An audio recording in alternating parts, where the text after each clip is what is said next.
अस्सलाम वालेकुम बच्चों, कैसे हैं आप सब। उम्मीद करती हूँ आप लोग ठीक होंगे।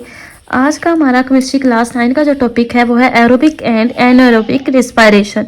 रिस्पायरेशन सबसे पहले क्या होता है, ये बोलते हैं सांस लेने के अमल को। ठीक है, जैसे हम इंसान सांस ले रहे हैं तो इस सांस लेने के अमल को हम बोलते हैं रिस्पायरेशन। ठीक है, एरोबिक आप किसको कहते हैं? एरोबिक मतलब ऑक्सीजन की जिसमें मौजूदगी होती है। जैसे हम ऑक्सीजन की मौजूदगी में सांस ले रहे हैं ना, तो एरोबिक रिस्पायरेशन है, और एनारोबिक जिसमें ऑक्सीजन की मौजूदगी नहीं होती। ठीक है, मतलब हम इंसान जो है वो एरोबिक रिस्पायरेशन ले रहे हैं, और एनारोबिक जैसे बैक्टीरिया, एल्गी जिनको ऑक्सीजन की जरूरत नहीं होती, वो एनारोबिक रिस्पायरेशन है। This process of respiration in human beings, ये जो सांस लेने का अमल है इंसानों के अंदर, इज अ कंटिन्यूस प्रोसेस, ये एक मुसलसल होने वाला अमल है। ठीक है, ड्यूरिंग दिस प्रोसेस, इस प्रोसेस में क्या होता है, वी ब्रीथ इन ऑक्सीजन, हम अंदर लेते हैं ऑक्सीजन, ऑक्सीजन हम लेते हैं, एंड ब्रीथ आउट, और बाहर निकालते हैं कार्बन डाइऑक्साइड। ठीक है, जबकि पौधों में अमल ऑपोजिट होता है। पौधों में क्या होता है कि वो कार्बन डाइऑक्साइड लेते हैं और वो ऑक्सीजन बाहर निकालते हैं। ठीक है, इसलिए अगर हम पौधे ज्यादा लगाएंगे तो वो ऑक्सीजन ज्यादा बाहर निकालेंगे, जो कि हमारे लिए बेनिफिशियल है।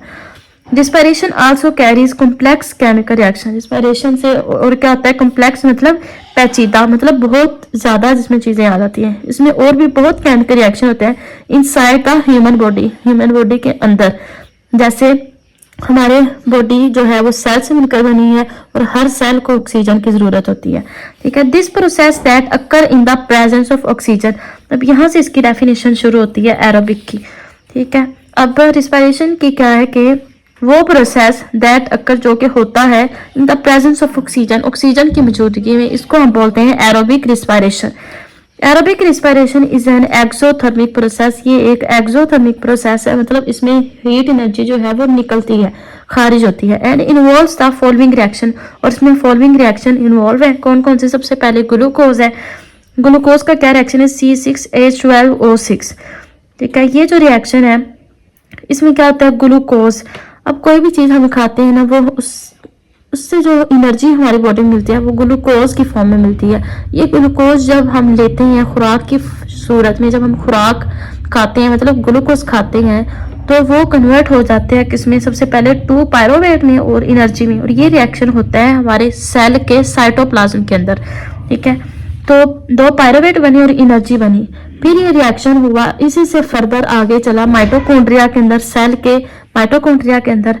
उसमें ऑक्सीजन की मौजूदगी में क्या क्या चीज बनी? कार्बन डाइऑक्साइड बना, पानी बना और एनर्जी बनी। ये 3 चीजें बनी। ठीक है, ये रिएक्शन हो रहा होता है इंसानों के अंदर। ठीक है, आगे हमारा जो लास्ट टॉपिक है वो ग्लाइकोलाइसिस है, वो हम अगले टॉपिक में डिस्कस करते हैं।